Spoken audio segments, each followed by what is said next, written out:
තෙරුවන් සරණයි. අපි මහසිංහලේ බෞද්ධ ඉතිහාසයේ තවත් වැඩසටහනක් සඳහා තමයි මේ සූදානම් වෙන්නේ. අපි සාකච්ඡා කරමින් ඉන්නේ මහා පරාක්‍රම බහු රජුරුව ගැන.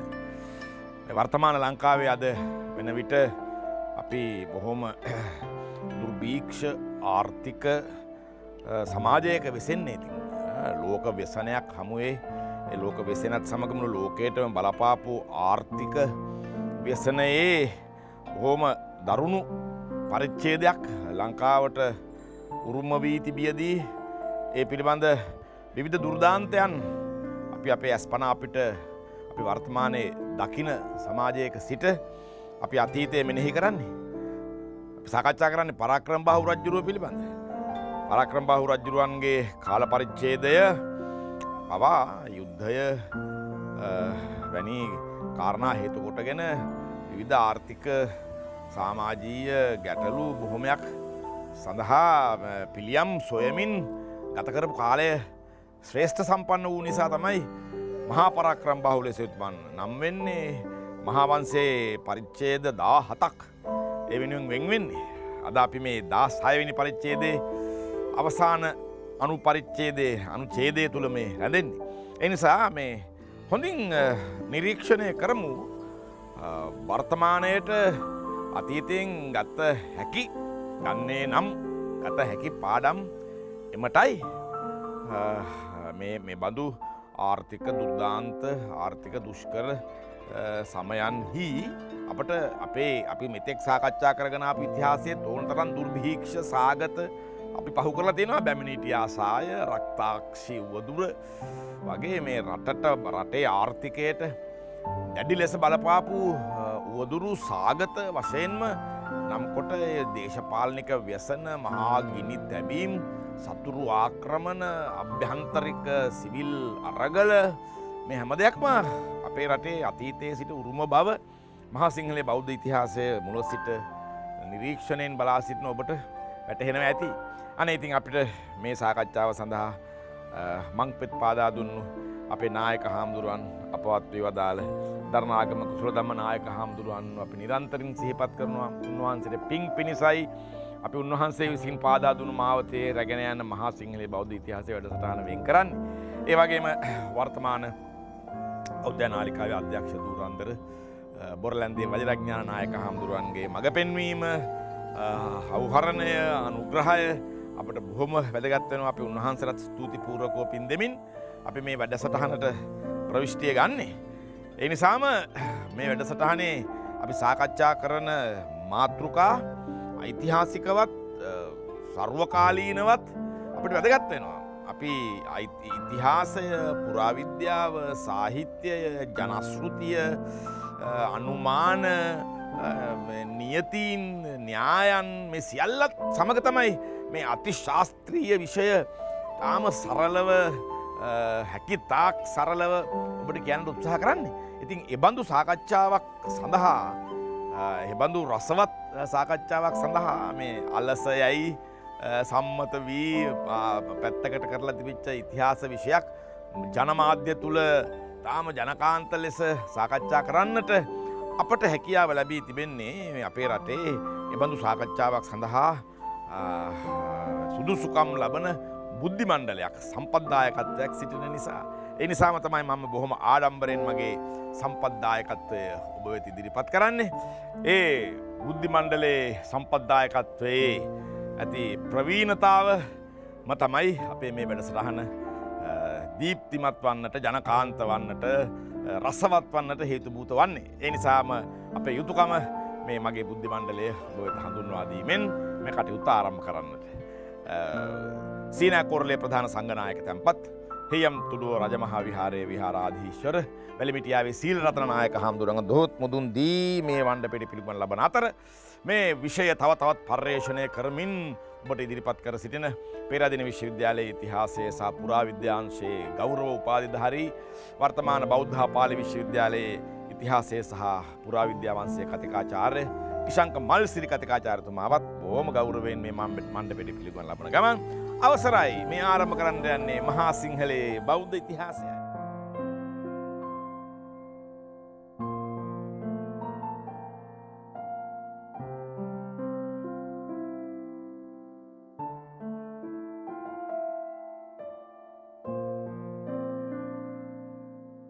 හාමුදුරනේ අද මේ අප්‍රේල් පළවෙනිද? අප්‍රේල් පළවෙනිද කියන්නේ මේ බොරු කියන්නන්ගේ දිනය කියලා එම ලෝක සම්මතයක් තියෙනවා. ඒ කියන්නේ අප්‍රේල් පළවෙනිදාට ඕනනම් බොරුවක් කියන්න පුළුවන් ලෝයේ ඇත්තන්ට. අපිට එහෙම කියන්න හැක්ද අපේ හාමුදුරනේ? අපි මේ මුසාවාදා වේරමණී සික්ඛාපදං සමාදියාම කියලා හැමදාම කියාපුවාම අපි පන්සිල් වලට උදේ පාන්දර පන්සිල් ගත්තම අප්‍රේල් පළවෙනිදා ඉතින් අපිට සමාවක් ලැබෙනවද? අප්‍රේල් පළවෙනිදා බොරුවක් කියන්න ඉඩක් තියෙනවා කියලා? බොරුවක් කියන එකම නෙමෙයි අත් වශයෙන්ම විහිළුවක් කරන එක මේක. දැන් ওই විහිළුවට පාදක වෙච්ච ඉතිහාස කතන්දරෙත් හරි අපූර්වයි. ඒ කියන්නේ මේක ඔය පැරණි මිත්‍යා කතාවක් ඇසුරෙන් තමයි මේ මෝඩයාගේ දින කියන ඒප්‍රිල් ෆූල් කියන අදහස ඇතිවලා තියෙන්නේ. මේක පුපුරන්නේ මාධ්‍යයක් හේතු කොටගෙන. 1957 වසරේ BBC ගුවන්විදුලියේ ප්‍රචාරයක් කරනවා ස්විට්සර්ලන්තයේ මේ ස්පැගති වගා බිමක් ගැන. ස්පැගති කියලා කියන්නේ මේ තිරිඟු පිටි වලින් හදන කෑමක් නේ ඔය යුරෝපයේ භාවිතා කරන එක එක වර්ගයේ ස්පැගතිස් තියෙන. ඒවා නෙලන්න බෑනේ. හැබැයි ඒගොල්ලෝ කියනවා මේ ස්විට්සර්ලන්තයේ ස්පැගති ගොවිපලක් තියෙනවා කියලා. ඉතින් මේක හරි ආందోලනයකට ලක් වෙලා මේ කතාව එහෙම වෙන්නේ කොහොමද කියලා යනකොට තමයි කියන්නේ මේ අද මේ අප්‍රේල් පළවෙනිදා බොරු කියන්න පුළුවන් කියලා උන් ගේනවා හේතු ගණනාවක්. ඔය පැරණි මිත්‍යා කතා කිහිපයකමත් ඔය දෙවිවරුන් අතර බොරුවක් මේ හුවමාරු වෙච්ච කතන්දරයකුත් තියෙනවා. කොහොම හරි අවසානයේ මේ ඔය අපි දන්න අපේ ඉතිහාසෙම අපි කතා කරන්නේ සීසර්ගේ කැලෙන්ඩරේ ග්‍රෙගෝරියන් කැලෙන්ඩරේ බවට මාරු වෙනවනේ 1540 ගණන් වල. ඒතකොට අන්නේ මාරු වීමේදී මාර්තු පළවෙනිදා සිට දින 32ක් ගිය තැන ඔන්න ඔහොම මේ මෝඩයාගේ දිනය එළඹෙනවා කියලා මිත්‍යා කතාවක සඳහන් වෙන සේයාවක් තිබුණා. ඒතකොට මාර්තු පළවෙනිදා සිට දින 32ක් යපාම අප්‍රේල් පළවෙනිදානේ. මාර්තු 31ට පස්සේ. ඒ නිසා ආන් එදා මේ එහෙම අපිට බොරු කියන්න පුළුවන් කියලා. අපේ මේ සම්ප්‍රදායෙත් අපේ බණ කතාවලත් එහෙම මේ බොරු කියන චරිත තියෙනවද හඳුන්නේ? මහාවංශය අද පළවෙනි පරාක්‍රම බාහු රජතුමා ගැන පරිච්ඡේද 17න් 16 වෙනි පරිච්ඡේදයේ අවසාන අවස්ථාව සාකච්ඡා කරන්න තියෙන්නේ අපට. ඉතින් වෙනදා වගේ අපි උතුමාගේ මේ අදහසට පිළිම්ම අපි දරණාගම කුසල ධම්මා අපි දරණායක හාමුදුරන් පින් දීලා ඒ වගේම අපේ වර්තමාන අධ්‍යක්ෂ දුරන්දර බොරලන්දේ වජිරඥාන හාමුදුරන් වහන්සේ ඇතුළු කාර්යබලයටත් ලක්වැසි ලෝවැසි සෑම දෙනාටමත් සිත් පතනවා. ඉතින් අද දවස මේ ප්‍රචාර වෙන්න තියෙන දවස ගත්තාම අප්‍රේල් පළවෙනිදා. ඉතින් අද දවසේ සමහර අයගේ මතයක් තියෙනවා, අදහසක් තියෙනවා බොරු කියන්න පුළුවන් එඳා ඕන දෙයක් කියවට කමක් නෑ කියලා. ඒක මේ බටහිර මතවාදයක්. බටහිර මතවාදයක්. සංකල්පයක්. දැන් කාන්තාවන්ගේ දිනය, ළමයින්ගේ දිනය, ආදී අම්මාවරුන්ගේ දිනය වගේ බොරු කියන්නන්ගේ දිනය කියලා ඒකුත් තියෙනවා. ඉතින් අපේ මේ දැන් මෑත භාගයේ තියෙන දෙයක් තමයි ඒ පෙරදිග හැමදේම අපි වැඳ ගන්නවනේ. හොඳ දේවල් නරක දේවල් කොහොමවත් අපි අපේ සංස්කෘතියට ගැලපුණත් නැතත් දැන් පින්වතුන්ගේ දිනක් තියෙනවා.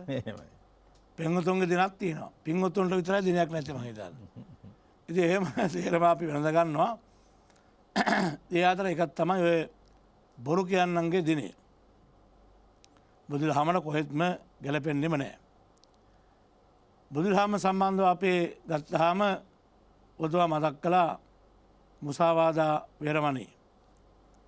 අපේ නිත්‍ය සීලයේ පංචශීලයේ ප්‍රධානම ශික්ෂාපදයක් තමයි බොරු කියමින් වළකින්න ඕනේ.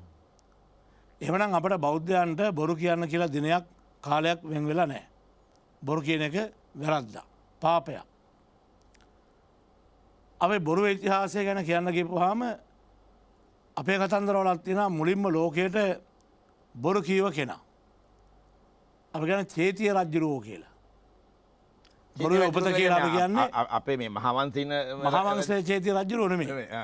මේ ජාතක කතාවල හා මේවා සම්බන්ධ බෞද්ධ ඉතිහාසයේ සඳහන් වෙන කතාවක්. ඒකේ බණ කතාවක්. බණ කතාවක්. ඒ බණ කතාවේ ඉන්නවා චේතිය රජුරෝ. චේති රජ්ජුරුව බොරු කියනවා. එනිසා අපේ ගම්වල පැරැන්නව තවමත්ව දන්න වැඩ හිටිය අය බොරුවක් කියපු ගම කියන්නේ හරි නිකන් චේති රජ්ජුරුව වගේ. චේති රජ්ජුරුව වගේ බොරු කියන්න එපායි කියලා කියනවා. ගම්වල අය. අද චේති රජ්ජුරුව ගැන දන්නේ නාගරික අය. හැබැයි ගම්වල බොහෝ දෙනා තවමත් මේ චේති රජ්ජුරුව ගැන කියනවා හරි නිකන් චේති රජ්ජුරුව වගේ බොරුතුවේ උපත. එපස අග්ගඤ්ඤ සූත්‍රයේ ගත්තාම දැන් මේ පෘථුවේ අපි දන්නවා ආභාස්තර බබලෝකෙන් මේ පෘථුවේ අපි මේ මිනිස්යා ප්‍රසන්දිය ලබලා ආරම්භ වෙනවා අග්ගඤ්ඤ සූත්‍ර විස්තර කරන්නේ. ඒ අග්ගඤ්ඤ සූත්‍රයේ එතනට එනකොට අපි දන්නවා දැන් මුලින් හොරකම තිබුණේ නැහැ. ඊට පස්සේ ආපහු අනුන්ගේ දේවල් ඇල්හාල් හොරෙන් ගේනවා. රජුරෝ දනුවම් කරන්නේ නැහැ. ඇයි පඬිතුෝ කියනවානේ මේ මැති අමතුරු කියනවා මේ අදනානන්දනේ අනුප්පදිතමානේ ජාලිජ්ජම් මේ වේපුල්ලම් මගමාසි කියලා මේ ධනෙ නැති හින්දා තමයි හොරකම් කරන්නේ. එහෙනම් නැති අයට දෙන්න ඕනේ කියලා මෙහෙම කතාවක් කියනවා. එහෙනම් නැති අයට දෙනවා මිසක්කන් යන දනුවම් කරන්න එපායි කියලා. අග්ගඤ්ඤ සූත්‍රයේ විස්තරයක්. පස්සේ මොකද කරන්නේ? ඉතින් හොරකම් කරනවා. ගේනවා ඒගොල්ලෝ හොරකම් කරපු අය. ගෙනාම රජුව අහනවා හොරකම් කළාද? ඔව් කියලා කියනවා. ඊට පස්සේ ආපහු රජුව එහෙනම් රාජ්‍ය භාණ්ඩාගාරයෙන් ධන දාන්නේ දෙන්න කියලා ඒගොල්ලන්ට දෙනවා. දැන් මේක ටිකක් දවසක් යනකොට දැන් හම්බ කරන්න හොඳම ක්‍රමය මේකයි.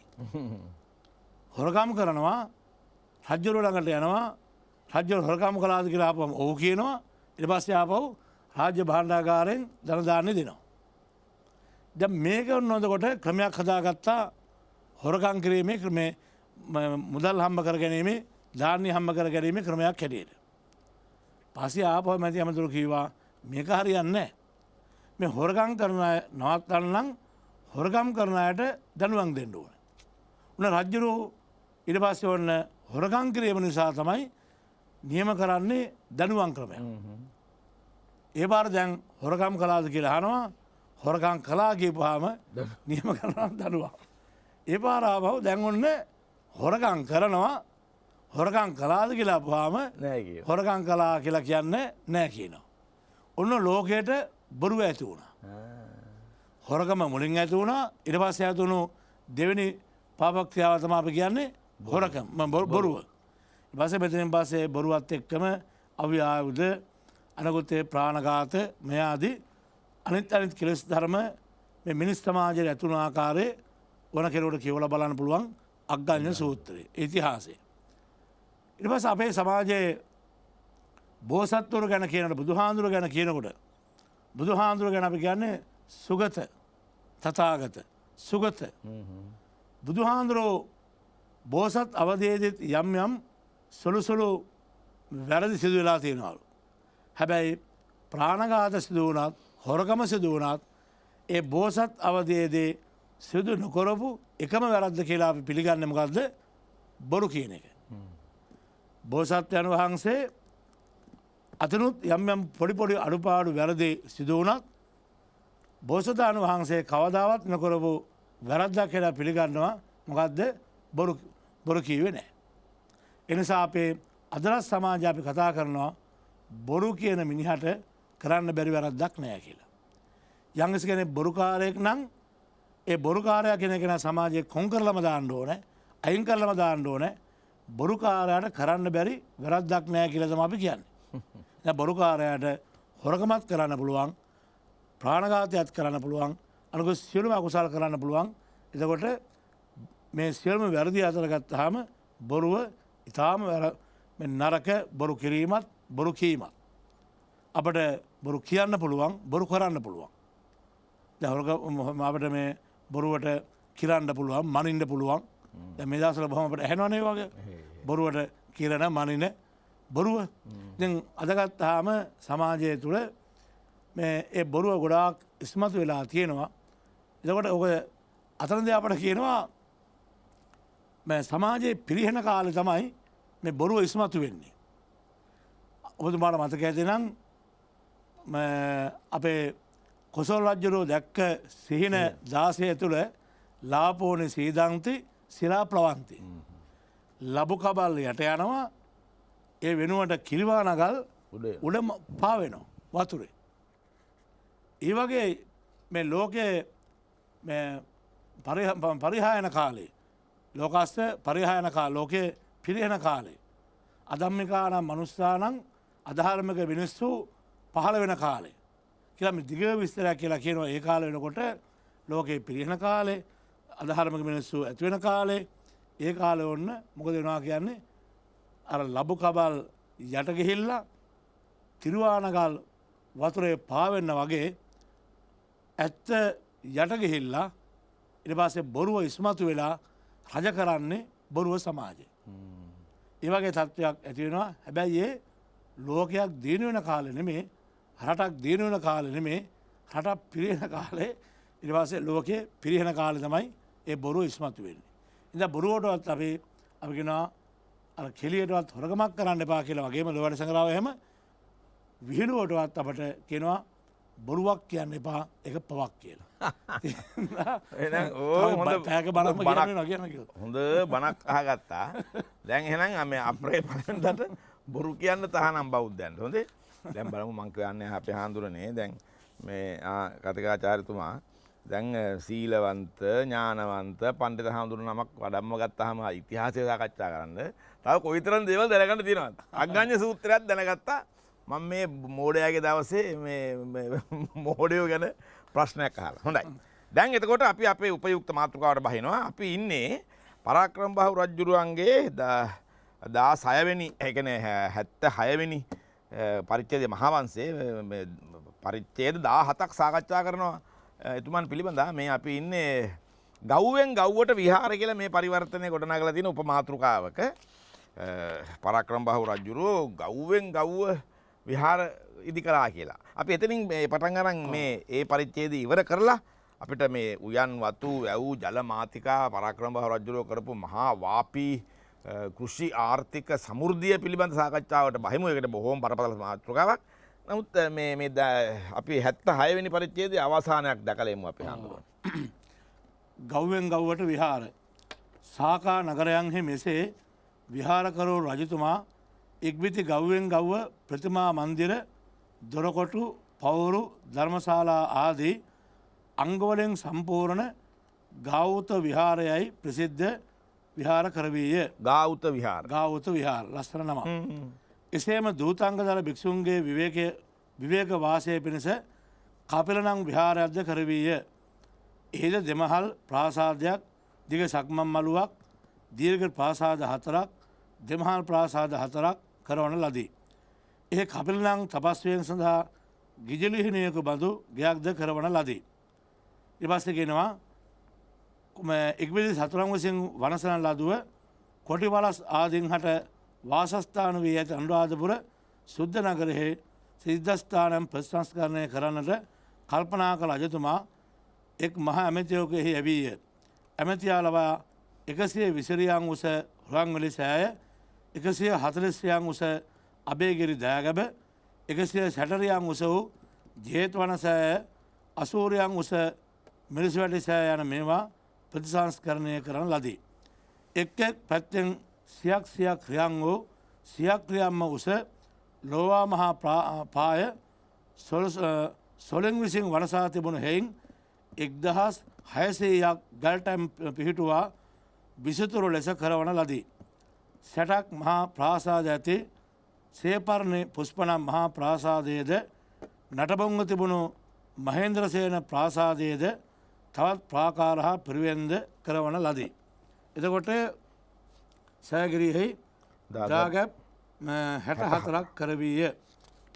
දැන් මිල පෙරාතු අපිට කියනවා බොහෝ විහාර ප්‍රතිසංස්කරණයද කරවීය. කරවෝ. එතකොට මෙසේ සාකා නගරවල විහාර කරවීමෙන් පස්සේ අර කලින් අපිට හමු වුණා මේ රාජ වේසි භුජංග කියන සාකා නගරේ ඉසිපතන විහාරය. සිංහපුර කියන සාකා නගරේ කුසිනාරා විහාරය. විජිත කියන සාකා නගරේ වේළුවන විහාරය. මේ ආදී සාකා නගරවල ප්‍රධාන විහාර අපි දැන් කීවේ ඒ ඇතුළු විහෙර විහාර රාශියක් සිද්ධ කළා. දැන් මීටත් අමතරව රජතුමා හඳුන්වා දුන්නු තවත් ලස්සන විහාර ක්‍රමයක් තමයි ගාවුත විහාර. ගව්වෙන් ගව්ව විහාර ඉදිකිරීම. දැන් දේවානම්පියතිස්ස රජුරුවන් ගැන එහෙමත් කියනකොට අපි කියනවා ගව්වෙන් ගව්ව විහාර ඉදි කළා. ධර්මාශෝක රජුරුව ගැන කියනවා අපි කියනවා එහෙම ගව්වෙන් ගව්ව මේ විහාර විහාර 84000ක් කළායි කියලා. ඒ වගේම බෝධින් වහන්සේලා වගේ රෝපණය කළායි කියලා කියනවා. දැන් පරාක්‍රම රජතුමාත් ඒ වගේම මේ ගාවෝත විහාර කියලා විහාර ඉදි කළා. ඒ විහාර වලට ඇතුළත් වෙන අංගත් තියෙනවා. මොනවද? ප්‍රතිමා මන්දිරයක්, කොටු දොරක්, ඒ කියන්නේ මේ දොරටුවක්, වහල් කඩක්, ඊට පස්සේ මේ පවුරු, ධර්මශාලා මේ ආදී වලින් අංග සම්පූර්ණ විහාර. ගව්වෙන් ගව්ව විහාර ඉදි කළා. ඊට පස්සේ කපිල මේ දූතාංගධාරී ඒ අරත් විහාර ඉදි කළා. ගිජිලි හිණියෝගේ හැඩයෙන් යුක්ත ගෙවල් ඉදි කළා. දැන් මේ කියපු මේ එව්වට අමතරව තව මේ කොඩි වලස් ආදෙන්ගෙන් වාසස්ථාන අනුරාධපුර නගරේ මේකේ තව වටිනවා අපට මේ මිමි ගැන බලපුවාම මේ ආපහු නැවත රුවන්වැලි මහා සෑය, ඊට පස්සේ ආපහු අබේගිරිය, ඊට පස්සේ ජේතවනය, මේ විහාර තුනම ආපහු නැවත ප්‍රසංස්කරණය කරනවානේ. ඒ වගේ ප්‍රමාණ දාලා තියෙනවා ඒ කාලේ මිනුම් ඒකක වලින් සුවන්වැලි රාය 120 රියන් 120 රියනක් තමයි තියෙන්නේ. දැන් අපි අඩි 240ක් 200 ගානක් තිබුණාට රියන් වලින් ගත්තාම 120 රියන්. බස ජේතවන මේ අබේගිරිය ගත්තාම 160 රියන්. ඊට වඩා උසයි. ජේතවනය ගත්තාම මේ ජේතවන තමයි 160 රියන්, මේ අබේගිරිය 140ක්. එතකොට 120 රියනක් රුවන්වැලි සෑය, 140ක් අබේගිරිය, 160ක් 20 වැඩි වෙන්නේ. 160ක් එතකොට මේ රියන් වලින් 20 වැඩි වෙනවා ජේතවනාරාමයේ. දැන් එතකොට මේ වගේ උස ප්‍රමාණ අද අඩි 400 ගණන් 300 ගණන් 200 ගණන් කියලා අපි කියවට අර රියන් වලින් මැනපුවාම එතකොට මේ වගේ උස ප්‍රමාණ අපිට මේ මිනුම් එකේ අපිට දැනගන්න පුළුවන්කම තියෙනවා මේක කොච්චරද කියලා. ඊට පස්සේ මේ මිරිසවැටිය 80 රියන්. රියන් වලින් ගත්තාම 80 රියනක් තමයි මිරිසවැටිය. ඊට පස්සේ ලෝවා මහා ප්‍රාසාදයේ 1600ක් ගල්ටම් පිහිටවලා ඉදි කළා. දැන් එතකොට මෙතන ලෞකික ලෝකෝත්තර ගොඩනැගිලි.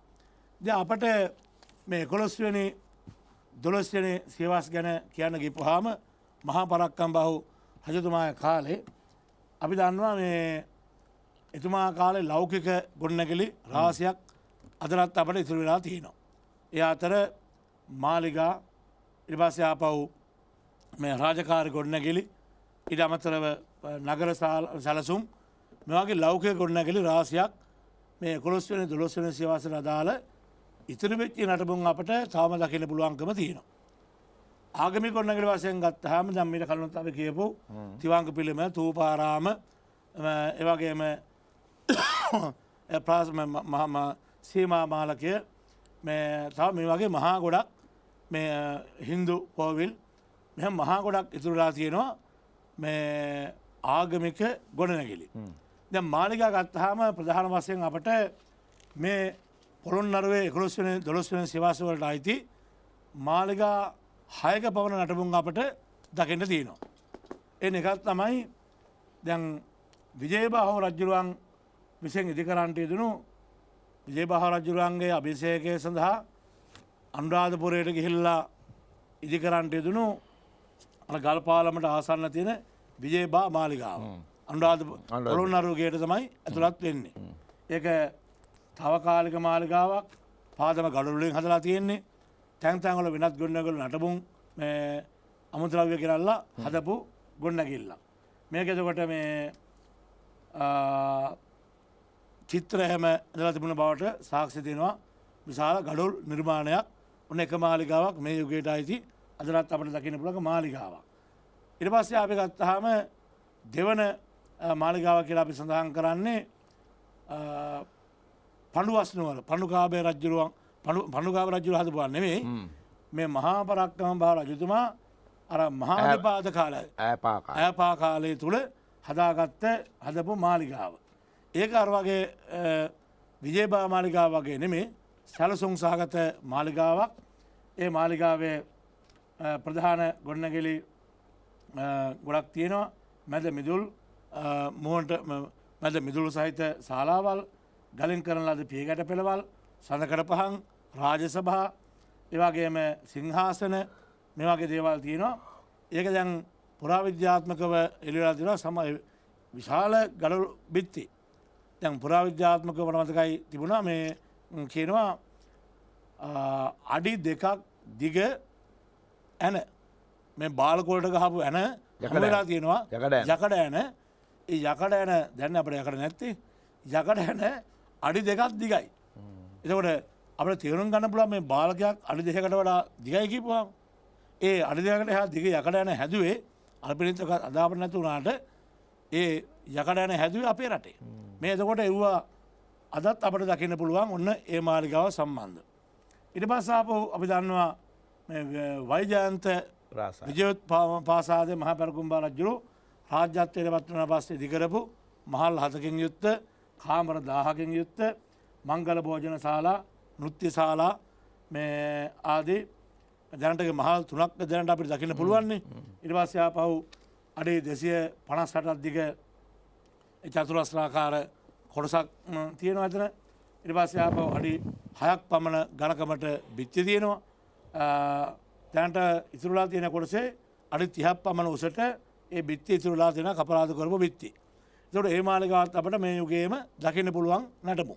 ඒ වගේම තව අපි දන්නවා තෝපාවැව දැන් සීතල මාලිගාව. ඊට අමතරව අපි දන්නවා පරාක්‍රම බහරජතුමා සමග යුද වැදුණු මේ රුහුණේ ඒ පාලකුගේ උදුන් දොර තියෙන මාලිගාවක නටබුන් හම් වෙලා තියෙනවා. දැන්ට තියෙනවා. ඊට අමතරව ඉතින් නිස්සංග මීට පස්සේ එන නිස්සංග මල් රජුරුවන්ගේ මාලිගා නටබුන්. ඒ ලෞකික ගොඩනැගිලි නගර නිර්මාණ තියෙනවා. මේවා එතකොට මේ සඳහන් කරපු මේ ගව්වෙන් ගව මාලිගාවට මේ විහාර අපට දැන් දකින්න නැතත් අර මුලින් සඳහන් කරපු මේ ලෝවා මහා ප්‍රාසාද ආදී ඒ වගේ නටබුන් අපට තවම දකින්න පුළුවන්කම තියෙනවා. එහෙමයි. දැන් අපි අපිට තියෙන මේ හොඳ පුරාවිද්‍යාත්මක තොරතුරු රැසක් ඒ උන්වහන්සේ පැහැදිලි කරපු පැහැදිලි කර ගැනීම ඒවා අපිට අදට දකින්නට ලැබෙන සහ නොලැබෙන වශයෙන් බෙදන්න පුළුවන් අපිට. ඒ නිසා අපි මේ පුරාවිද්‍යාත්මක සාකච්ඡාවට යන්නට පෙර ප්‍රධාන පාලක මැදයට ගොඩ වැදීමු.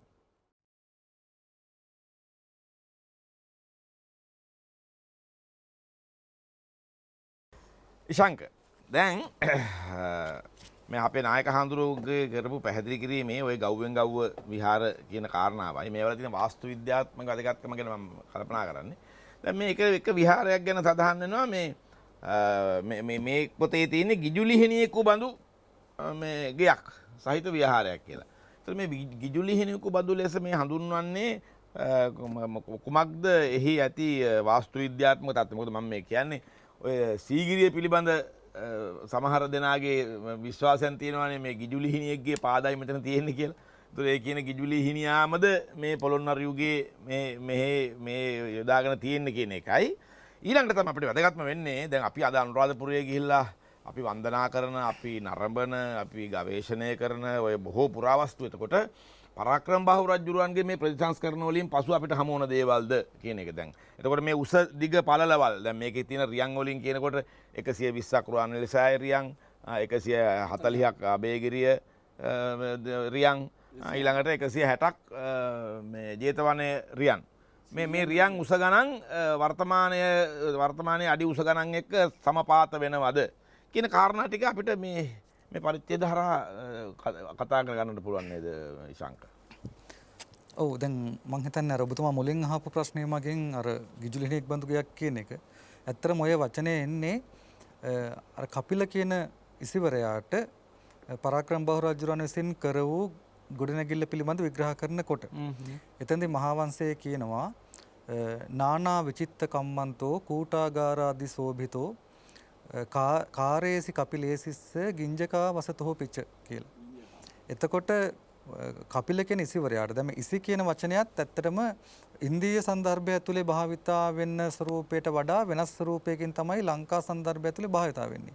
මොකද ඉසි කියන එක අපි වෙනත් පරයාය වචනයක් ගත්තොත් එimhe ඍෂි. එතකොට ඍෂිවරයෙක් කියලා කිව්වම අපේ හිතේ මැවෙනවා දිග රැවුලක් තියෙන අර ජපමාල භාවිතා කරන කොණ්ඩේ කැරලි ගහිච්ච බලයක් තියෙන බල යම් අද්භූත බල තියෙන භාවනානුයෝගීව ඉන්න අන්න ඒ වගේ චරිතයක්. ඍෂිවරු. ඔව් ඍෂිවරු. ඒ ඉන්දිය සන්දර්භය ඇතුළේ. ඒත් අපේ රටෙත් හිටියා කියලා කියනවා ඉස්සර. ඒ වගේ අය පුලස්ති අගස්ති වගේ. නමුත් මේ වංශ කතාවල තියෙන මේ විස්තර අරන් බැලුවොත් එimhe ඉසි කියන වචනේ අපේ භාවිතා කරනවා වෙනත් සන්දර්භවල. විශේෂයෙන් ඉසි කියන වචනේ අරගෙන අපි අපිට අනුගත විදිහට ඒක හදාගෙන තියෙනවා. දැන් උදාහරණයක් විදිහට පරාක්‍රම බහු රජුරවන්ටම මහා වංශයේ රාජ ඍෂිය කියලා වචනයක් පාවිච්චි කරනවා. රාජ ඍෂි. මිහිඳු හාමුදුරුවෝ පිරිනුවන් පෑවට පස්සේ උන්වහන්සේගේ ශ්‍රී දේහය ආදාහනය කළ ස්ථානය රජගල නෑ අනුරාධපුරේ. රජගල තියන්නේ චෛත්‍යයක් බස්වාසයේ. එතකොට ඒ ස්ථානයෙන් පස්සේ ඉසිභූමංගන කියලා ව්‍යවහාර වුණා කියලා මහා වංශයේ තියෙනවා. එතකොට ඔය ඉසිනෝ දේහ නික්ඛේප කතට්ඨානංහි ආදී වශයෙන් මහා වංශයක ඉසිනෝ කියන වචනේ. ඉසිනෝ කියලා කියන්නේ මිහිඳු හාමුදුරන්ට. ඊට පස්සේ ඒ කලාපේ හිටිය රහතන් වහන්සේලාගේ දේහයන් එහි ආදාහනය කළා. ඉසි භූමංගන. ඉසිවරු බසින්නා වූ ස්ථානය කියන අදහසින්. ඉසුරු මුනියටත් එහෙම කියනවාද මේ? ඔව්. ඇත්තටම දැන් ඉසුරු ඒකත් වැදගත් ප්‍රශ්නයක්. ඒ කියන්නේ අපි අද ඉසුරු මුනිය කියන එක නෙවෙයි.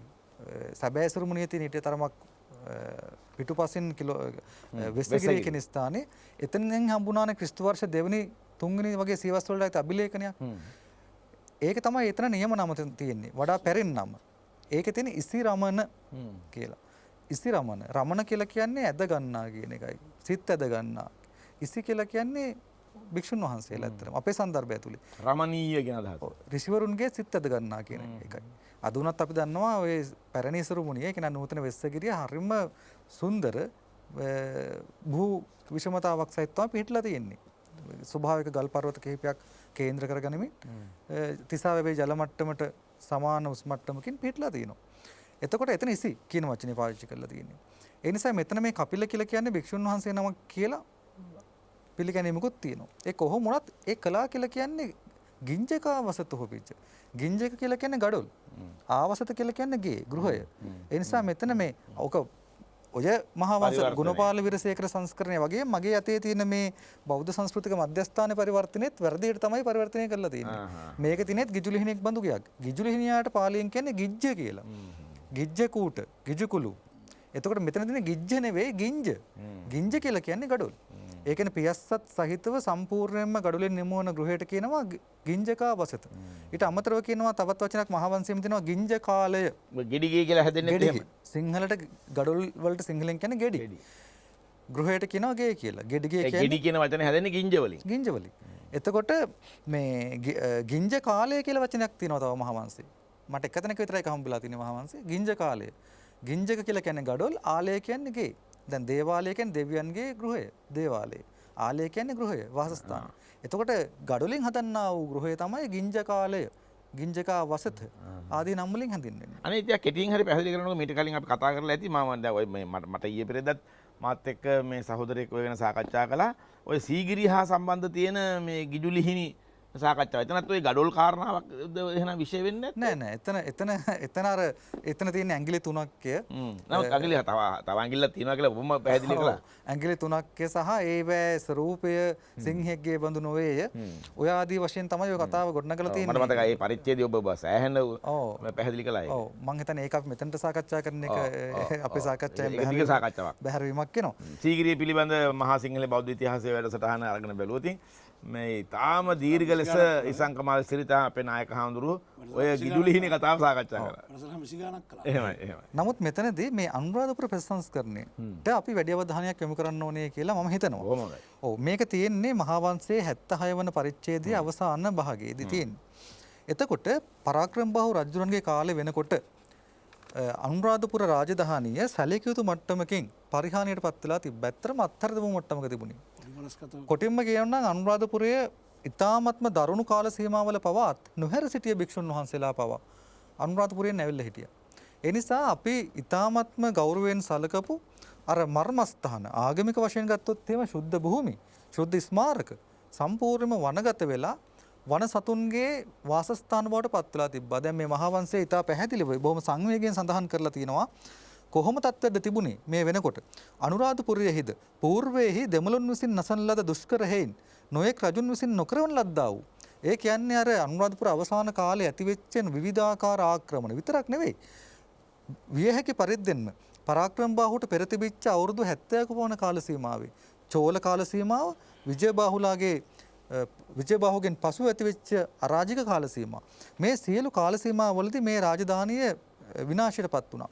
එතකොට මේ ඇතැම් රජවරු විශේෂයෙන් විජයබාහු උත්සාහ ගත්තා යම් ප්‍රමාණයකට මේවා පිළිසකර කරන්න. හැබැයි බැරි වුණා. ඒක තමයි මේ කියන්නේ නොයෙක් රජුන් විසින් දුෂ්කර හේයින් නොකරවන ලද්දා වූ.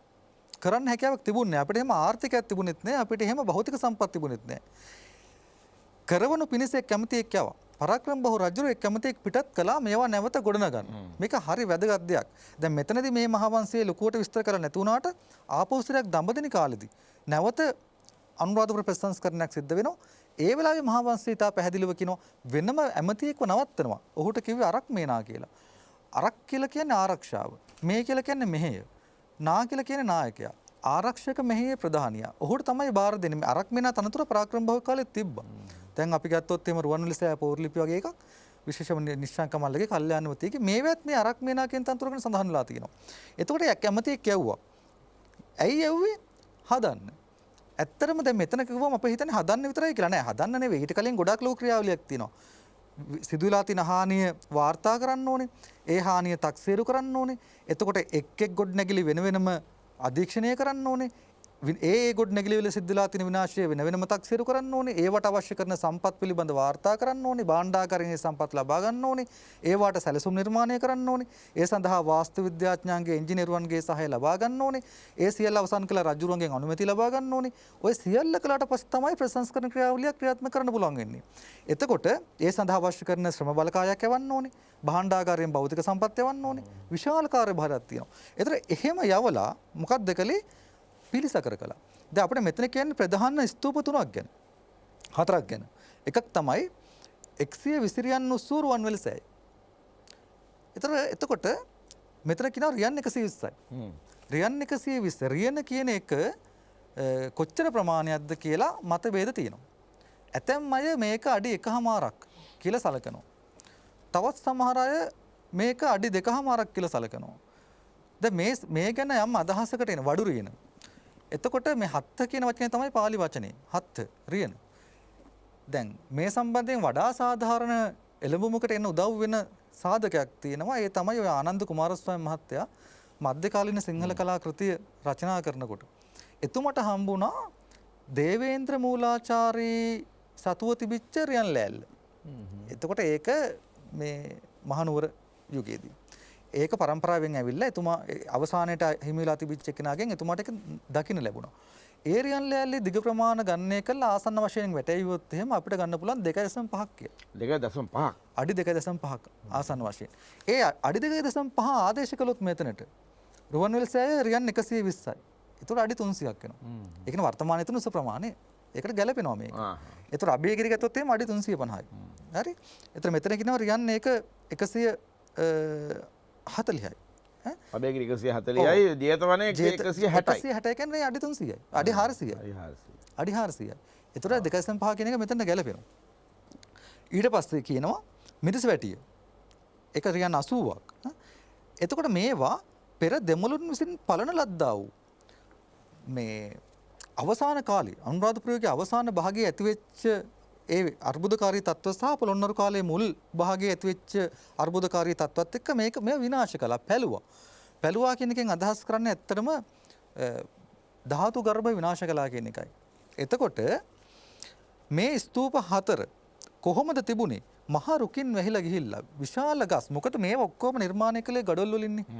ඒ ගඩොල් වලින් නිර්මාණය කරන දැවැන්ත ස්තූප වල ආරක්ෂාව තහවුරු වෙන්නේ ඇත්තටම අර මතු පිටින් අපි ආදේශ කරන ප්ලාස්ටර් එක. බදාම ආලේපයේ තියෙනකන් තමයි. එතකොට ওই බදාම ආලේපයේද වර්තමානයේ හරිය සංවේදී සාකච්ඡාවක් මේ පරණ ස්තූප හුණු පිරියම් කරන්න ඕනද නැද්ද කියන එක. ඇත්තටම ওই බදාම ආලේපය නිසා තමයි මේවා පරිස්සම් වුනේ. ඊට පස්සේ ඒකට මතු පිටින් හුණු ආලේපයක් කළා. මේ හුණු ආලේපය කරන එක සුදාකම්ම කියලා හැම අවුරුද්දක් ගානම පින්කමක් විදිහට කළා. දැන් අද රුවන්වැලිසෑය කරන්නේ පින්කමක් විදිහට කළා. ඒක එක පැත්තකින් ආගමික අර්ථයෙන් පින්කමක් වුණාට අනිත් පැත්තෙන් උනේ සංරක්ෂණ ක්‍රියාවලියක්. මොකද තෘණ ජාතිය වෙන්නේ අර කුරුල්ලන්ගේ නැට වගේ දේවල් වලින් ඒව පැලවෙලා ගර්භයට හානි සිද්ධ වෙන්නේ. ඒ වගේම මේ හුණුවාලේ නිසා ප්ලාස්ටර් එක සහ ගඩොල් අතර බන්ධනයේ ශක්තිමත් වෙනවා. බොහොම හොඳ දෙයක් මේක. නමුත් ඒව පවා සම්පූර්ණයෙන් විනාශ වෙලා තිබ්බා. ඒ නිසා මොකද වෙන්නේ? වර්ෂා ජලය කෙලින්ම ස්තූප වලට පතිත වෙනවා. තැන් තැන් වල ගස් පැලවෙනවා. ඒ ගස් වල මුල් ගඩොල් අතරින් ගිහිල්ලා අර පුංචි පුංචි සිදුරු අතරින් ගිහිල්ලා මුල් වැඩෙනකොට දාග පැලෙනවා. පැල්ල සිදුරු නිර්මාණය වෙනවා. ඒ පැලුම් අතරින් වැසි ජලය අපි දන්නවා අනුරාධපුරයට අවුරුදු එක්තරා කාල සීමාවක මාස ගණනක් වහිනු. ඒ වැසි ජලය ගියාට පස්සේ ඇතුලේ තියෙන ගඩොල් ඇතුලේ තියෙන්නේ හොඳට පුච්චපුව නෙවෙයිනේ ගඩොල්. සාමාන්‍යයෙන් ස්තූපයක හොඳම ගඩොලින් බඳින්නේ පිටත කොටස. ඇතුලේ තියෙන්නේ සාමාන්‍ය ගඩොල් කෑලි, බාගට පිලිස්සුණු කෑලි, ওই වගේ දේවල්. එතකොට මේ අතරින් ගියාම මොකද වෙන්නේ? සම්පූර්ණයෙන්ම මේ දිරලා ගිහිල්ලා අර ගස් වැඩෙන්න හොඳ මාධ්‍යයක් බවට පත් වෙනවා. ඒ නිසා අභ්‍යන්තරයට වතුර යනවා, පැලෙනවා. ඉතින් මෙහෙම විනාශ වෙලා තිබුණා.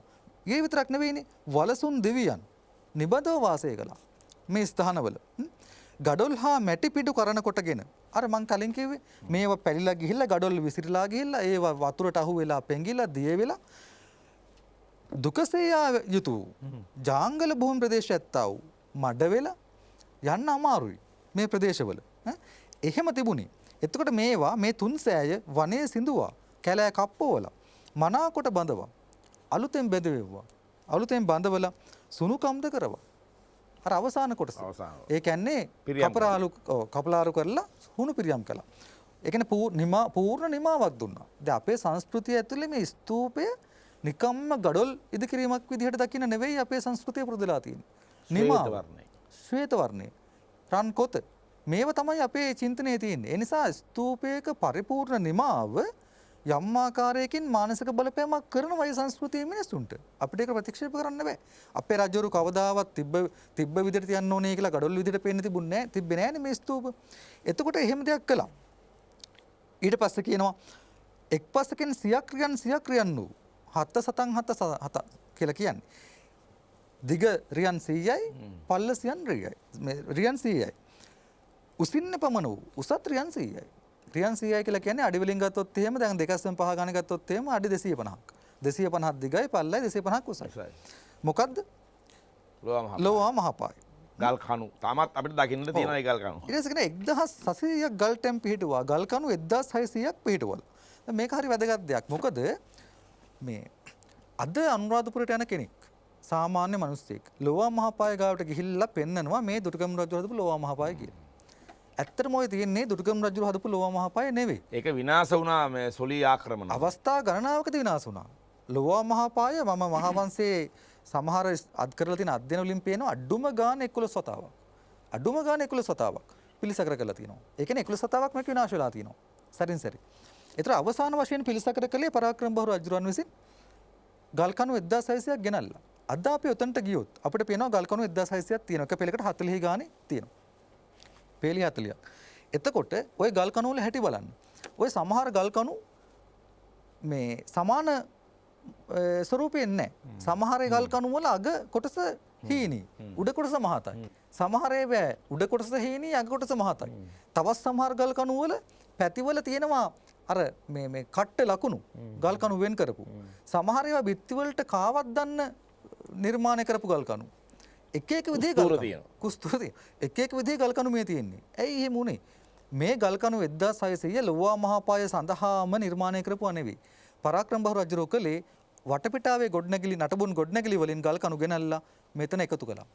මෙතන එකතු කළා. ඔහුට අවශ්‍ය වුණේ ලෝවා මහපාය හදන එක විතරයි. ලෝවා මහපාය මේ තට්ටු 9ක් උසට හැදුනා කියලා තියෙනවා. බොහෝ විට දැව ලී භාවිතා කරලානේ මේක හදන්නට ඇත්තේ. මේ උඩ ඒවා දිරලා යනවනේ. ඔව්. ඉතුරුලා තියෙන ගල්කණු ටිකනේ. ඔව්. එතකොට පුරාවිද්‍යාත්මක කැණීම් සිද්ධ වෙලා තියෙනවා ඔය 20 වන සියවසේ මුල් දශකයේදී ලෝවා මහපාය. ඒ කැණීම් වලදී මීට කලින් මහාචාර්ය පර්ණවිතානත් කැණීම් කරලා තියෙනවා. එතුමාත් මේ අදහස ඉදිරිපත් කරලා තියෙනවා.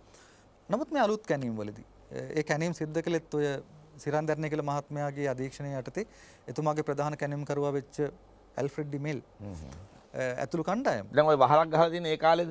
නෑ. ඔය දැන් තියෙන ටකරන් වලින් වහලක් එහෙම වහලේ ගහන්න අවස්ථාවක් තිබුච්ච කාලේ තමයි මේ කැණීම කළේ. මේ මහා විහාර භික්ෂුන් වහන්සේලාගේ අවසරය පරිදි ඒ කැණීමේදී ඒගොල්ලන්ට හම්බුණා ඔය දැන් අලුතෙන් හදලා තියෙනනේ ගොඩනැගිල්ල. ඒ ගොඩනැගිල්ලේ සීමාවේ පිටත සීමාවේ කරපු කැණීමේ අඩි 6ක් 7ක් පමණ මීටර 3ක් විතර යටින් විශාල අඟුරු තට්ටු. සමහර දැව කඳන්.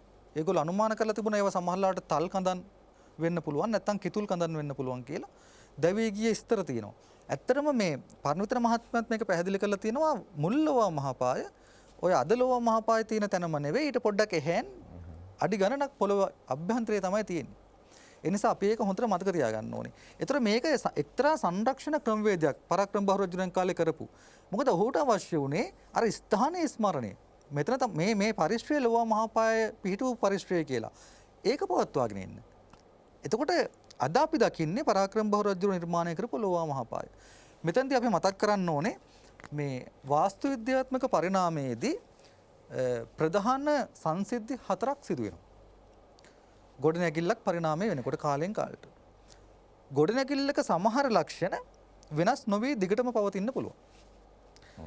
සමහර ලක්ෂණ වෙනස් වෙන්න පුළුවන්. සමහර ලක්ෂණ අතුරුදහන් වෙන්න පුළුවන්. සමහර ලක්ෂණ අලුතින් එකතු වෙන්න පුළුවන්. ඔය 4 වෙනවා. ඕනෑම ගොඩනැගිල්ලක් සම්බන්ධයෙන් ඔය කියපු අවස්ථා 4 අපිට දකින්න පුළුවන්කම තියෙනවා. දැන් ඊළඟට මේ රුවන්වැලි සෑය ගැන කියනවනේ. මේ රුවන්වැලි සෑය ගැන කියනකොට මෙතන රතනාවලි කියලා වචනයක් පාවිච්චි කරනවා. මහාවංශي. ඔය රතනාවලි කියන වචනේ අපි අද රුවන්වැලි කියන්නේ. රතනාවලි කියන වචනයත් භාවිතා කිරීම ආරම්භ වෙන්නේ මෙන්න මේ කාල පරිච්ඡේදයේදී. මීට පෙර ආතුව මහා තූපය සඳහා රතනාවලි කියන වචනේ භාවිතා වෙන්නේ නැහැ. හේමමාලි, සොන්නමාලි, මහා තූප ආදී වෙනත් නම් රතනවල්ලි කියලා පසු කාලීනව සාකච්ඡා හැදුනේ. ඒක තව ගොඩක් පස්සේ කාලේ. ඒ තව ගොඩක් පස්සේ කාලේ නුවර කාලේදී විතර. ඒ හැදෙන්න පදනම තමයි මේ දැනෙන්නේ. රතනාවලි කියන එක. නෑ මේ ඇත්තම මේ රුවන්වැලි කියන වචනයට දීපු මං හිතන්නේ අලුත් අර්ථකථනයක ප්‍රතිඵලයක් විදිහට තමයි ওই රත්නවල්ලි කතන්දරේ හැදෙන්නේ. නමුත් මේ මෙතන රුවන්වැලි රත්නවාලුක මේ ඇයි රත්නවාලුක කියන්නේ මහා තූපයට කියලා ධර්ම ප්‍රදීපිකාවේ තියෙනවා. ධර්ම ප්‍රදීපිකාව ලියවෙන්නේ පොළොන්නරු කාලේ. ඒ ධර්ම ප්‍රදීපිකාවේ කියනවා ධාතු ගර්භයේ රත්න රුවන් මාලාවන්ගෙන් සමලංකృత වෙන බැවින් රත්නමාලී නම් වෙනවා කියලා.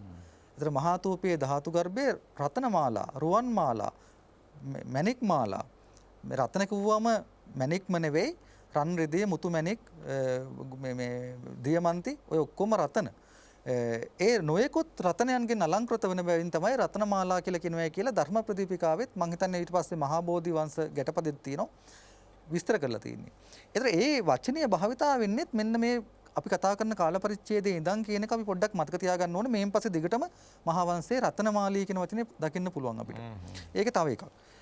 අනිත් කාරණේ තමයි මෙතන කියනවා මේ තූපාරාමේ තූපාරාමාදී පරණ පිරිවෙන් හිද කණ්ඩ පුල්ල පටිසංකරණ කරවුවේය කියලා. කණ්ඩ පුල්ල පටිසංකරණ. මේ කණ්ඩ පුල්ල පටිසංකරණ කියන වචනේ බොහොම පරණ වචනයක්. මේක අපිට මුලින්ම දකින්න හම් වෙන්නේ මට මතක විදියට නම් චුල්ලවග්ගපාලි. විනය පිටකේ චුල්ලවග්ගපාලියේ සේනාසන කන්දකේ බුදුරජාණන් වහන්සේ භික්ෂුන් වහන්සේලාට නියම කරලා තියෙනවා ආරාමයක් කොහොමද නඩත්තු කරන්නේ. එතෙන්දී උන්වහන්සේ අනුදැනව දාරලා තිනවා භික්ෂුන් වහන්සේලාට විහාරස්ථානවල කැඩුණු බිඳුණු තැන් පිළිසකර කරන්න කියලා. ඔය අනුජානාමි භික්කවේ නවකම්මන් ධාතුන් නවකම්මිකෝ භික්කවේ භික්ඛු උස්සුක්ඛං ආපජ්ජස්සති කින්තුනෝකෝ විහාරෝ කිප්පම් පරියෝසානං ගච්ඡේයාති ඛණ්ඩ පුල්ලම් පටිසංකරස්සති. එහෙමයි තියෙන විනය පිටකේ. ඛණ්ඩ පුල්ලම් පටිසංකරස්සති. කැඩුණු බිඳුණු තැන් පිළිසකර කරනවා. මේ ඛණ්ඩ පුල්ල කියලා කියන්නේ ඒකයි. කැඩිච්ච බිඳිච්ච තැන් පිළිසකර කිරීම කියන එක. ඊළඟට පුරාවිද්‍යාත්මක සාධක කිහිපයකුත් කෙටියෙන් උනත් මතක් කරන්න ඕනේ. රුවන්වැලි සෑය මළුවේ අපි මීට කලින් මේක කතා කරලා තියෙනවා. පරාක්‍රම බහු රජුරන්ගේ අභිෂේකයෙන් අවුරුදු 20ක් පමණ ඉක්මලා ගියට පස්සේ කර වූ ලිපියක් තියෙනවා. මේක තියෙන සලපතල මළුවේ. අපි මේක පාග යනවා. දැන් කවුරුත් මේක දකින්නෙත් නෑ, ගණන් ගන්නෙත් නෑ. මේ ලිපිය පේලි ගණනාවක් ගෙවිලා තියෙනවා. මේ පරාක්‍රම බහු රජුරන් කාලේ පිහිටපු ලිපියක්. ඔව්. එතුමාගේ අභිෂේකයෙන් මං හිතන්නේ අවුරුදු 20ක් හෝ 22ක් ගියාට පස්සේ පිටවපු ලිපියක් මේක. එතකොට අඩු ගානේ වැටක්වත් නැහැ මේකට. මේ සලපතල මළුවේ මේ ලිපියේ පිහිටෙව්වාද එහෙම නැත්නම් පසු කාලීන තහවුරු කිරීම වලදී වෙනත් තැනක තියලා සලපතල මළුවට මගේ විශ්වාසය නම් ඒකයි. ඒ කියන්නේ ඔය සලපතල මළුව අවස්ථා කීපයක පිළිසකර ගලානේ. ඒ පිළිසකර කරපු අවස්ථාවක අර ගල් කණු ගෙනාව වගේම වෙන නොයෙක් ගල් පුරු ගෙනල්ලා අල්ලනවා. ඒතර මිනිස්සුන්ට ඒකෙන් කියවෙන්නේ මොකද්ද කියන එක වැදගත් නෑ. සලපතල මළුව හදන එක තමයි අරමුණ ඒගොල්ලන්ගේ. එහෙම තැන්පත් කළ එකක් වෙන්න ඕනේ මේ ගල් පුරු. නැත්නම් සෙල්ලිපියක් සලපතල මළුවට ඇතුළත් කරලා කියලා හිතන්න බෑ. දැන් ඒවා සමහර තැන්වල යකඩ වැටවල් ගහලා පෑගෙනවට ඒවා කුඩු කරලා තියෙනවා. තියෙන පඳුරු දානවා. අද ඒකට රාජ්‍යය ගැන කියේ. ඉතින් මේ අහගෙන ඉන්න කෙනෙක් හරි කරුණා කරලා පඳුරු දාන්න එපා. අද ඒවා වැහිලම ගිහිල්ලා. ඔව්. එතකොට අද ඒ අර කලින් පෑගුණාටත් වඩා හානි වෙලා තියෙනවා පඳුරු වලින් පොළවලා. ඒවා ඒ වැටවල් ගහලා තියෙන අවස්ථා කරන්න ඕනේ. බාර ගැට ගහලා පඳුරු දාලා ගන්නත් බෑ. එතකොට ඒ ශ්‍රද්ධාවට කරන දේවල්නේ එතන ඇවිල්ලා එක එක්කෙනා විවිධ මත දානවා. මෙතන දෙවියෝ වැඳපු තනයි කියනවා. මේ කවුද මේ කවුද මේ දුටුගම රජු. දුටුගම කවුද මේ කණ්ඩුල දන ගහපු තනයි කියනවා. ඉරටත් කියන්නේ මේ දන ගහපුගේ දල වැදිච්ච තැන කියලා. ඔවා එක්කෙන්ද කතන්දර කියලා හිටන් එව්වා මේ එක එක්කෙනා මත එහෙම කියලා ඒකට පණ්ඩු දාන තැන් බාරපත් වෙලා තියෙන විශාල හානියක්. එහෙනම් අපේ බෞද්ධයන් වැඩි පිරිසක් අපේ මේ අන්තයත්ම අහනවා. නමුත් මේ අහන අය දකින අය කරුණාකරලා මිත්‍යාවෙන් මිදිලා ආරස්ථා කර දෙන්න කියලා අපි ඉල්ලන්න ඕනේ. අනිත් එක ඒ ලිපියේ බොහොම පැහැදිලිව කියලා තියෙනවා. ඒ ඉතුරුලා තියෙන කොටසේ එතුමා අනුරාධපුර කරපු ප්‍රෙස් සංස්කරණ ගැන. ඔය මහාතූප ගැන සඳහන් කරලා තියෙනවා. මේ විනාශලා තිබිච්ච මේ මහාතූප පිළිසකර කළා කියලා. ඒතර ඒක පුරාවිද්‍යාත්මක සාක්ෂියක්. අනිත් එක රුවන්වැලිසෑය මළුවේ වැලි මළුවේ පිටිත ප්‍රාකාරයේ කරපු කැණීම් වලදී පොළොන්නරු යුගයට අයිති සාධක ගණනාවක් අනාවරණය වෙලා තිනවා. විශේෂයෙන්ම කාසි වර්ග සහ වෙනත් මැටි බඳුන් වගේ දේවල්. ඒතර ඒවත් සමහරට මේ ප්‍රසංස්කරණයත් එක්ක එකතු වෙන්න පුළුවන්. ඊට අමතරව ඇත්පවුරේ මං හිතන්නේ නැගෙනහිර පැත්තේ වෙන්න ඕනේ කොටසක් ඉතුරු කරලා තියෙනවා පරණ ඇත්රූප. ඒවා තියෙන හුණු බදාම තට්ටු තාම දකින්න පුළුවන්. ඇතැම් උගතන් විශ්වාස කරනවා මේවා පොළොන්නරු යුගයේ කරපු ප්‍රසංස්කරණ වල ප්‍රතිඵල කියලා. ඊට අමතරව අපි ගත්තොත් ජේතවන ස්තූපේ. ජේතවන ස්තූපයේ ආයක ආශ්‍රිතව කරපු කැණීම් වලදී පරාක්‍රම බහු රජුගේ කාසි හම්බෙලා තියෙනවා. ඉතින් ඒකෙන් තහවුරු වෙනවා මහාවංශයේ කියන ජේතවන ස්තූප පිළිසකර කිරීම පිළිබඳ විස්තර. ඒ විතරක් නෙවෙයි ජේතවනෙත් ඒ වගේම අබේගිරියෙත් ආයක කැණීම් වලදී ඒ ආයක අලංකාර කරපු චිත්‍ර කැබලි හම්බෙලා තියෙනවා. මේ ජේතවනේ චිත්‍ර කැබලි ජේතවන කෞතුකාගාරෙත් අබේගිරියේ චිත්‍ර කැබලි අබේගිරි කෞතුකාගාරෙත් දකින්න පුළුවන්. ආයක සිතුවම් මේවා. ඒවායේ ශෛලීන් අනුව 12 වෙනි සියවසට. ඒ කියන්නේ පොළොන්නරු යුගයට අයිති කියලා විශ්වාස කරනවා. ඉතින් එහෙමනම් ඒවා අනිවාර්යයෙන්ම පරාක්‍රම බහු රජුගේ කාල සීමාවේ කරපු ප්‍රසංස්කරණ වල ප්‍රතිඵල වෙන්න ඕනේ. ඒ නිසා මහාවංශයේ කියන මේවා පුරාවිද්‍යාත්මකවත් වෙනත් මූලාශ්‍රවලුත් සනාථ වෙනවා කියන එක අපි මතක් කරන්න ඕනේ. හොඳයි දැන් අපි පොළොන්නරු යුගයට ඇවිල්ලා අනුරාධපුරය ගැන කතා කරනවා. ඒ වගේ අපි අනුරාධපුර යුගයේදී කතා කරපු දේවල් නැවත පොළොන්නරු යුගයේදී තහවුරු වෙනවා. ඒ නිසා මේ ඊටාම වැදගත් තොරතුරු රාශියක්නේ අපි මේ දැනගන්නේ. අපි අනුරාධපුරයේ ගිහිල්ලා අපි දකින නරඹන වඳින බොහෝ තැන් මේ දුටුගැමුණු රජුරුවන්ගෙන් ආරම්භ වුණා වෙන්නට පුළුවන්. නමුත් බොහෝ රජවරු විසින් ප්‍රතිසංස්කරණය කරන ලැබුවා. ඒ වගේම අනුරාධපුරයේ වල්බිහි වෙලා සතුන් සීපාවුන් මේක දැහැගෙන ඉන්න යුගයක පරාක්‍රම බහු රජුරෝ යලි පැමිණ තමන්ගේ යුගයේ පොළොන්නරු යුගයේදී අනුරාධපුරයේ ප්‍රතිසංස්කරණය කළා නම් අපි මේ අවසාන වශයෙන් දකින්නකොට දකින්නේ ඒ ප්‍රතිසංස්කරණ වලින් පසු ගොඩනැගිච්ච අනුරාධපුරය කියන එකත් අපිට මතක තියෙන්නට ඕනේ. මම ඉස්සෙල්ලා අහන්න ගිය ප්‍රශ්නයක් ඒ ප්‍රශ්නෙට දැන් කාලේ මදි මේ ඉශාංක. ඒ කියන්නේ මේ රාජධානි විතැන්වීම පිළිබඳ රාජධානියක් විතැන්වුණාම දැන් අනුරාධපුරයේ මහා ශාස්ත්‍රීය රාජධානිය අතහැර නගරය පොළොන්නරු රජුරුව පොළොන්නරුට ගිය ගමන් මුළු අනුරාධපුරයේම වල්බිහි වෙලා කියලා සතුන් සීපාවන්ගෙන් ගහන උනේ ඇයි මේ රජුරුව ගියාට පස්සේ ජනතාව මෙතන නොරැඳුනේ?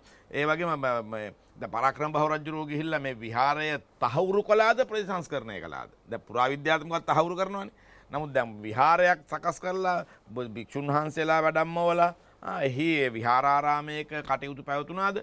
ලෝවා මහපාය ප්‍රතිසංස්කරණය කරලා ලෝවා මහපාය පැවතිච්ච යුගයේ ඒ භික්ෂුන් වහන්සේලා රාතුන් වහන්සේලා වැඩ හිටපු ආකාරයට උන්වහන්සේලා එහි වැඩම ඇව්වාද කියන කාරණාවත් අපිට සාකච්ඡා කරන්නට තියෙනවා.